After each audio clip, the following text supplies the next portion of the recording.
அன்புள்ளம் கொண்ட அனைத்து சொந்தங்களுக்கும் அன்பணக்கங்கள். 12 ராசிகளின் பலம் மற்றும் பலவீனம் என்ன? முதலில் மேஷராசி என்பர்கள் தலைமை குணம் கொண்டவர்கள் மற்றும் முன்கோபம் அதிகமாக இருப்பவர்கள். ரிஷபம் விசுவாசம், நேர்மையான மனிதர்கள், ஆனால் விட்டுக் கொடுக்கும் மனப்பான்மை இல்லாதவர்கள்.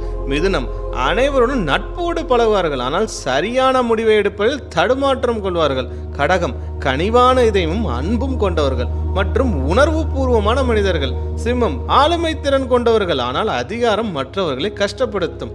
கன்னி திறமையான மனிதர்கள், அதிக யோசனையால் கவலை கொள்வார்கள். துலாம் அனைவரையும் சமமாக பார்ப்பவர்கள், பேச்சால் ஏமாற்றம் அடைவார்கள். விருச்சகம் விடாமுயற்சி கொண்டவர்கள், அதிகமாக கோபப்படுவார்கள். தனுசு சாகச குணம் உண்டவர்கள், தன்னிலை மறந்து செயல்படுவார்கள். மகரம் பணியில் பொறுப்புடையவர்கள், எதிரிகளை விரும்பாதவர்கள். கும்பம் முன்னேற்றத்திற்காக திட்டமிடுபவர்கள், சிக்கனத்தோடு வாழ்பவர்கள். மீனம் கலைத்துறையில் ஆர்வம் இருந்தாலும் அதிக கூச்சம் உடையவர்கள். அனைவருக்கும் அன்பு வணக்கங்கள்.